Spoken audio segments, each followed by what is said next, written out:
I'm back with another video, and this time I want to talk about Bitcoin.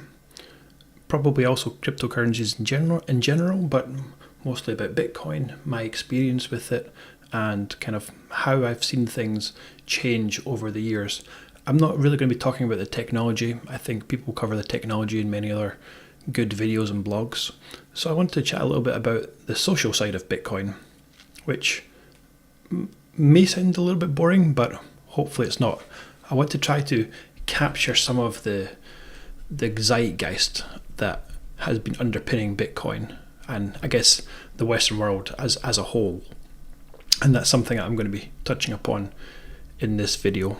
This is a little bit of a departure from some of the AI videos that I was just making. But obviously there's going to be a crossover between AI and cryptocurrencies and blockchain things in the videos that I make. That should hopefully be obvious by now. So let's jump into it. I'm going to take you back in time to roughly 2010, whenever I started to get into Bitcoin. I don't remember the exact time that I first heard of Bitcoin. It wasn't the white paper. Bitcoin had already launched when I'd heard about it, but I heard about it early. I spent a lot of time online, more so than is probably healthy, both back then and now. So it's just something that I'd heard of, something I'd come across, and it was something I was curious about, but I think in the beginning I didn't think it would work. Like a lot of people back then, we just didn't think it would work. People coming across Bitcoin in 2025, they no longer have that doubt. They already know that it works because they can see it working and people have been using it for 15 plus years.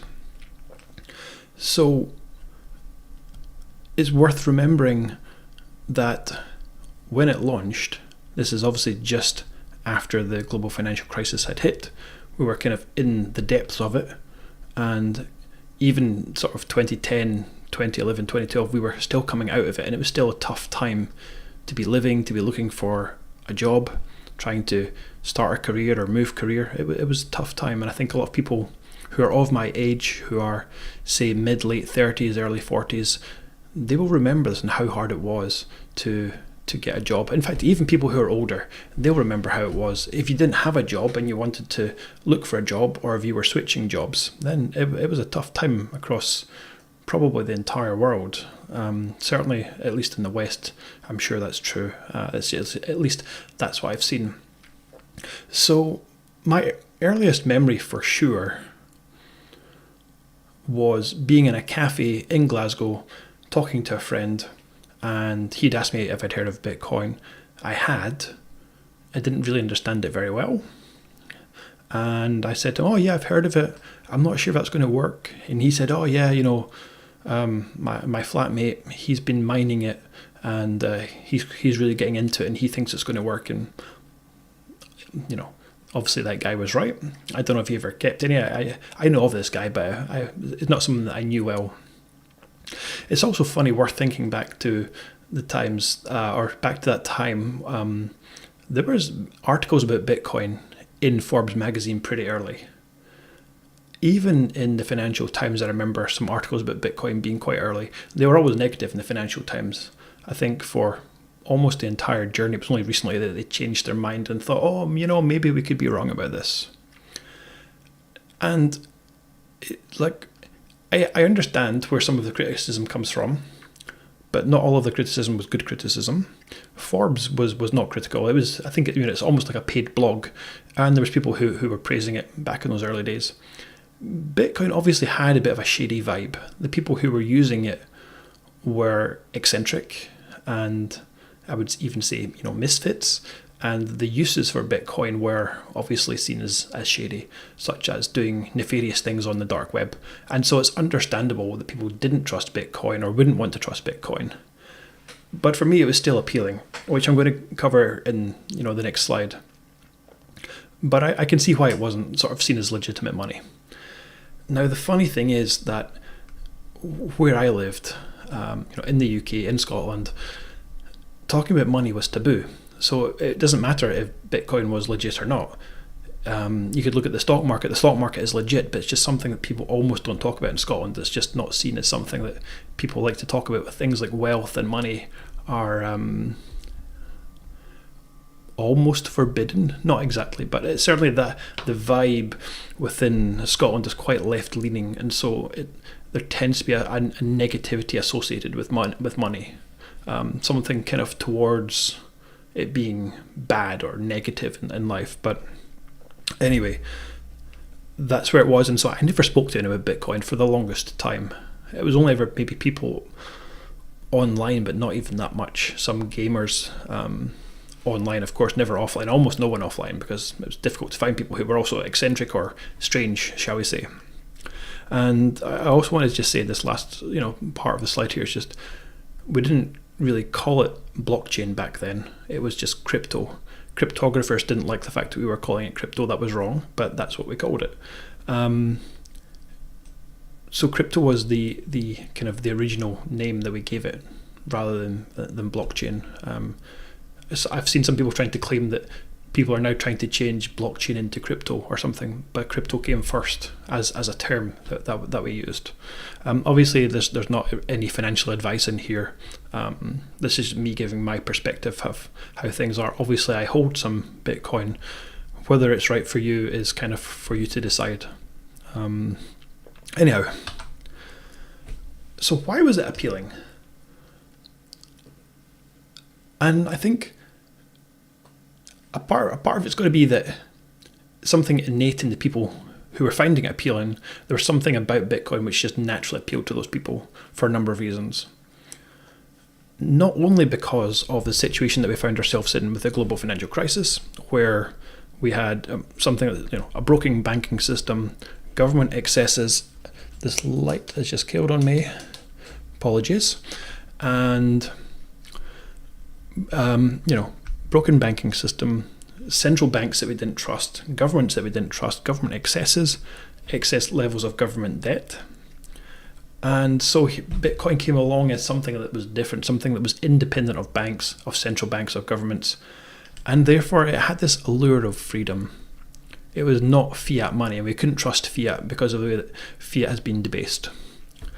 That's obviously a very well-known narrative around Bitcoin, but I think it's worth reinforcing how pertinent that was back then in that time coming out of the global financial crisis. It was something that we all talked about, and that's why I feel that people who are of that age, who remember that well, this sort of thing should resonate with them. Obviously, people who had a job maybe didn't have to struggle, whereas people who didn't have a job or didn't have a career, it maybe appealed to them more because they were kind of the misfits or people who were struggling or failing within society. So of course Bitcoin was appealing. Another big thing, at least for me, was I remember Napster, and I remember Napster being shut down. This is in the early 2000s, long before Bitcoin even came along. I was using Napster, and then I remember when it shut down, and I remember being upset because I actually really liked Napster, and it was something that was great. There was also, of course, there was discussions around whether Napster could have survived if it had been decentralized. And not long afterwards, of course, we saw file sharing networks where people were downloading software like Kazaa, LimeWire, BearShare, and a whole bunch of other ones that were really similar. And in my high school, it felt like everyone was using it, not just tech geeks, but like everyone, boys, girls, tech savvy, not tech savvy. Everyone went there to download files, like whether it was music or films. It's just something that was done. And I think that's difficult to appreciate how that is today in 2025. It'd be almost impossible to think of someone who is not tech savvy using a decentralized anything. It just seems like, oh, but isn't that too much hassle and too much headache? But no, back then people just did it. It wasn't that hard to download the software, and then to download music. It's kind of how it was. Obviously, these days that's been replaced with things like Spotify and Amazon and Netflix and all of that. And they are just, dare I say, better products. Obviously, that's another line that we could go down, and I'm not going to go down that in this video. But I wanted to kind of set the scene of how things were, and how, I suppose, how this sort of natural progression came for me of seeing something where decentralization was important, and then obviously a global financial crisis the kind of meshing together of those made Bitcoin fairly obvious.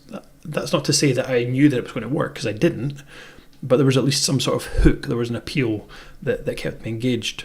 The other thing, of course, is that for me, in my adult lifetime, I've only ever seen censorship increase. I would say the caveat to that, or the nuance to that, is that biggest change in censorship has been when Elon bought Twitter. That has been the biggest change in censorship that I know of in my lifetime. And that's where the trend of censorship getting worse in the Western world actually stopped and turned round and started to ease up and go the other way.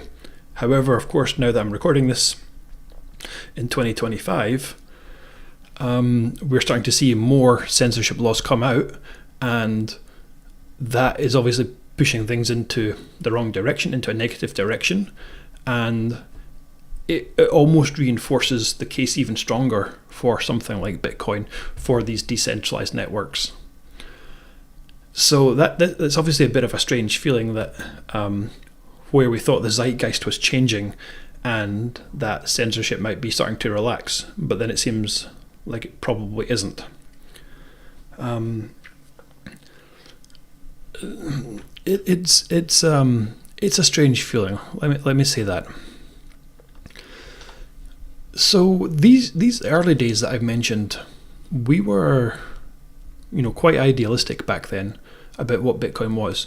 Now, it wasn't that I was the most super hardcore Bitcoin supporter back then nor now, but I was there and around. I was lurking. I was only quietly participating, but it was still something that I felt like I was a part of. It encouraged me to learn about cryptography, to learn much more about software and technology in general as it pertains to cryptocurrencies. So it was a big thing. It was definitely a big appeal. But it did feel a lot of us were quite idealistic, maybe naive, but I think that sort of sense of naivety and curiosity was necessary in order to drive Bitcoin forward. Things where people would say, oh, this wouldn't work, and they would just give up. People were like, no, this will somehow work. We don't know how, but it'll work. And a lot of the criticism, a lot of the hard-headedness in the Bitcoin community came from fighting against criticism, telling us that it wouldn't work whenever we thought that it would, and then having some pretty intense arguments about why it will work, not just that it should work. And I remember that it felt more like, creating a whole new type of money, a whole new financial system. It wasn't going to be dependent on the old financial system. That was obviously naive, but that was kind of the ideals that we had. It did feel like it was less about speculation and profit back then. That's not to say that you shouldn't or couldn't sell, nor that you couldn't make a profit, but it wasn't really the modus operandi. There's obviously memes about hodl and that you're never going to sell, that you're going to hold it forever. These were memes that we had in the early days, and they were obviously funny, and it's obviously about wealth preservation and growing wealth rather than just making profits in a way that like a business would. And that mentality, I think, has changed over the years. The other one of the biggest things. On the slide here, I've got some of the important properties at the bottom, and kind of there in the middle, I've said that blockchain is this ledger of truth, which I think is important, but by itself, it's not the only thing. It's a ledger of truth in part because it's transparent, so you can see all of the transactions, and the fact that it is immutable. So you have something that once it is true and held on the blockchain, it will always be true. This is something which is very different to how we have seen it before with just like databases or any sort of file store. Obviously, there is a database within the Bitcoin software, but that's not really the important part. It could have almost been any type of file structure. The important part was always the consensus, and that's something which is glossed over a lot. This innovation was in consensus, which is what makes Bitcoin work, and that's why it's more than just a database, or why any blockchain software is more than just a database. So these important properties include decentralization, which I've mentioned. So the power is not concentrated into one person, nor one business, nor one organization. It's censorship resistant, meaning that anyone can send a transaction as long as they can pay for the transaction fee. So as long as that's low enough, it means that essentially anyone could send a transaction. Obviously, there's some nuance to that, such that maybe not absolutely everyone can use Bitcoin, but in theory that it is possible. You're not blocked because of who you are, your identity, nor what you believe. And that's obviously very powerful compared to the banking system that we have, where they could, in theory, and they have done, blocked people for various things. And that was something which was seen as powerful, new, different, revolutionary. I've mentioned immutability before. I've mentioned a bit about transparency, or maybe not a lot. And that was kind of what made Bitcoin stand out, distinct from the old financial system, that there was this layer of transparency such that you could see things happening and you could verify them. The old kind of, don't trust, verify. That was just so new. And just it's kind of hard to imagine that before Bitcoin came along, we never had anything like it. People say, just they expect that from cryptocurrency projects now. Of course, it's public and transparent, open, and everything. That does also mean on the flip side that there are some privacy issues, where in the early days we maybe thought that there was a good level of anonymity, but I don't think that was ever really quite true. I think the biggest change that's come, maybe there's two big changes, but one of the biggest changes has been the vibe shift in the community. Whenever Ethereum came out in 2015, the next big vibe shift was possibly 2024. Now, there's some nuance to that, and I'm going to cover that in the next slide. But we'll talk about the vibe shift that came first, which was the one in 2015, whenever Ethereum launched. A lot of new people came to the space. There was obviously a lot more adoption, a lot more different types of personalities, and also people who'd taken a different journey through life. This was obviously 6 years later after Bitcoin had launched. And so the people who were coming in were potentially a bit younger, and their experience through the financial crisis would have been different. They would have been that bit younger, maybe where they weren't even at university, through the depths of the financial crisis. And so they weren't looking for jobs at that point. And so their perspectives would be very different. And I think they definitely were different. One of the good things about Ethereum is it copied a lot of the ideals from Bitcoin and carried them forward. Obviously, there's a lot more discussion that we could go into there. I don't think that's really important for right now for this video. Some of the sort of key differences were that Ethereum has always been more experimental and technology driven rather than Bitcoin, which has become more essentially digital gold, for better or for worse.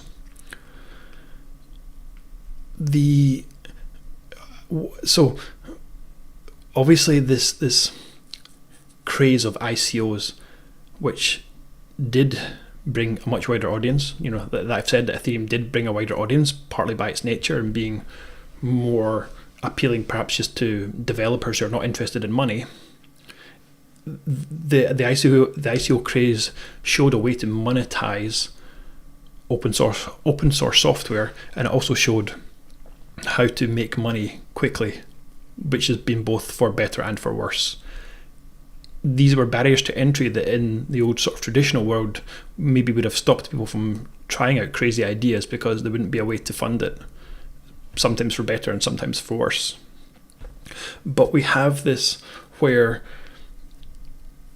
when Ethereum launched, and kind of in the kind of the years after, we have two strange camps of people who are completely new to the space that I don't think we quite had before. One set of people who are developers, and quite hardcore geeky developers, who absolutely hate money, who hate finance and the financial industry. And of course, that's very strange to be coming into the cryptocurrency industry, which is all about money and finance. But they came anyway, and I would say some of them are possibly still here, although maybe they've left now. I'm not so sure about that. And then on the other side, you get people who were crazy about making money, didn't really care so much about the technology, and still don't. They just wanted to make as much money and as fast as possible. So you have two camps of people who are obviously kind of at polar opposites of each other, and who are, both of them are annoying in their own way, in a different way. And I think the one which really hates money just didn't exist in the Bitcoin community before Ethereum came along. The other one who were here for like the grifting and the scamming and whatever else, I think they probably always have been here. Now, if you're thinking back to some of the adverts on Bitcoin Talk, some of them for like casinos and then fake casinos and other sorts of scams, it has always existed, but I think it probably accelerated, or there was an acceleration in the number of people who came in because of the ICO craze. I would also say that another big annoyance has been that there's been censorship within the Ethereum community, or a push for censorship within the Ethereum community, that I don't feel that we really had within Bitcoin. Now, there are aspects of censorship within the Bitcoin community, but there was always still this understanding of the principle of censorship resistance within the protocol. Yes, Ethereum is censorship resistant, and fortunately that's managed to stick throughout the 10 years or so. There has been moments when I feel like that could have been something that would have maybe been broken, that principle would have been broken within Ethereum as people decided that it was worth breaking, in part because of the way that we've seen certain situations happen within the community of Ethereum, where it looked like censorship was about to come in, and where that section of the community were going to win the fight, shall we say.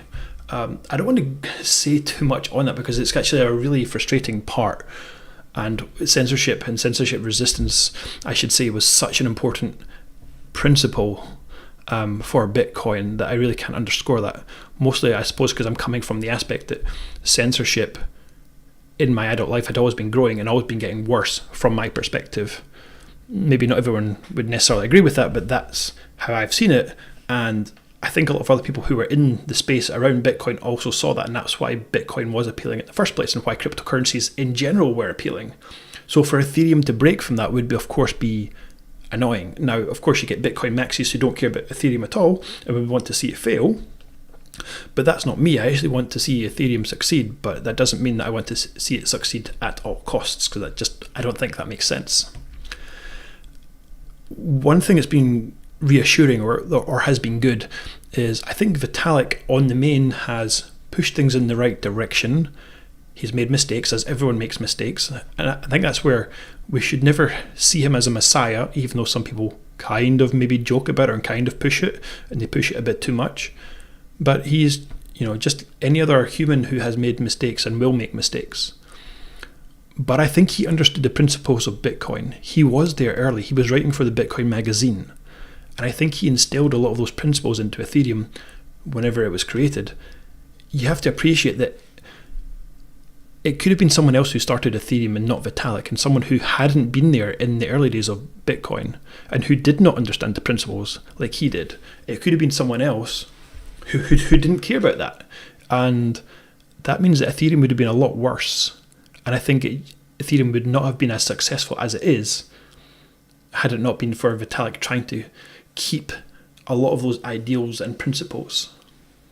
It may be hard to believe that now, perhaps, and especially for people who are on the Bitcoin maxi side, maybe just wouldn't want to trust me saying that about Ethereum and about Vitalik. But that's kind of how I see it, having been receptive to using Ethereum, but without ever being a Bitcoin maxi, nor even an Ethereum maxi, someone who has held both tokens and still holds both tokens. I have fondness for both, but for different reasons. So I'm getting towards the end of this video. I'm going to wrap it up and kind of say a little bit about, while I think that Bitcoin was countercultural, this sort of revolution within finance and financial technology within money, I think now it's a bit different. It does feel more like a captured industry, that you have governments, and you have the US government being, the richest government, is now supportive of Bitcoin for better or for worse. And you've obviously got a lot more of these big financial institutions which are also supportive of Bitcoin. And it seems like they will have some influence over the direction that Bitcoin takes. I can't say obviously that it will for sure definitely happen, but it does feel like it could be likely. Maybe not obvious at first, and maybe there isn't anything for the next 5 years, but then what about 5 years after that, or 10 years after that? It feels like there could be big changes. The original people who were into Bitcoin will at some point possibly give up on the industry, or move away, or retire, or other things. What naturally happens to humans. There will be a shift in the consensus as people change, as the community changes with the members of the community. And of course there will be always things which are for better and for worse. Bitcoin has matured a lot, even though it's no longer as idealistic as it was. I think it's still idealistic in the sense it's still digital gold, and there's still a very this kind of hard-headedness around the principles, which sometimes for better, sometimes for worse, but I think those principles are important, and I think it is something that should be preserved. With some caveats, some nuances. Obviously, I've got my own personal opinion of how I would do things differently, but that doesn't mean that I'm going to be right. I would have maybe pushed for more technological progression, but maybe I would be wrong in that, and that is what it is. I think these ideological debates of Bitcoin have moved on. I think there's obviously much more about adoption at this high level of institutions and of governments. In some ways it's good, in some ways it's nice to see this recognition of this kind of crazy project which was countercultural start from next to nothing, just some open source project, just a group of strange guys who are talking about gold and talking about ending the Fed and Ron Paul and all of these sorts of things, and then all of a sudden it's now the largest governments in the world are talking about it. They're even thinking of holding it as a strategic asset. That's a pretty big win, even if it does bring new risks to the technology. I would like to have seen more technological progress, as I've said. I think we are seeing more now, and it seems like we might be getting smart contracts on Bitcoin, or on Bitcoin in sort of air quotes, and that will be interesting. It will be interesting to see what can be built in Bitcoin. Maybe it will fade out, and maybe in 5 years it'll be something of a failure. But I think with these things, you've always got to try and just see what happens. So this is my last slide. There isn't really much more that I want to say. I am obviously rambling on a bit, and this video is maybe a little bit longer than my usual videos. But that's kind of where I've seen things. So Bitcoin, where it started, this countercultural revolution of money and financial technology. Then we have something of a vibe shift with Ethereum coming along. I wouldn't say it was a complete reversal, because that's obviously not the case, but it's a progression in a slightly different way for the community. And then I think somewhere back of 21, we have obviously all of the problems and the scams and SBF and FTX, those problems, and Luna, the blow-ups. They were huge, they had huge impact, and somehow it felt like cryptocurrency was never going to pick itself up again. Not entirely, but like to an extent that a lot of the projects and things that were tried seemed to have failed. The tokens have almost certainly failed, or soft failed. They're down 80-90%, and they're not even picking up whenever Bitcoin is now making all-time highs in 2025. So that's something to think on. There's some interesting, strange structural changes where Bitcoin is making an all-time high, that more money is coming in ever than before. There's more recognition than ever before of this technology, of Bitcoin, of cryptocurrencies, of blockchain, and yet some projects that we thought might succeed have failed. And that is an interesting shift, I think, in the vibe. There's an interesting shift within what's happening within the community. And so somewhere, maybe it's not 2024, but it feels like this is a new era of Bitcoin, of cryptocurrencies. And it probably means that there'll be new people coming into the space that have, again, different ideas. possibly for better, possibly for worse, and that will steer the industry as a whole into a new direction.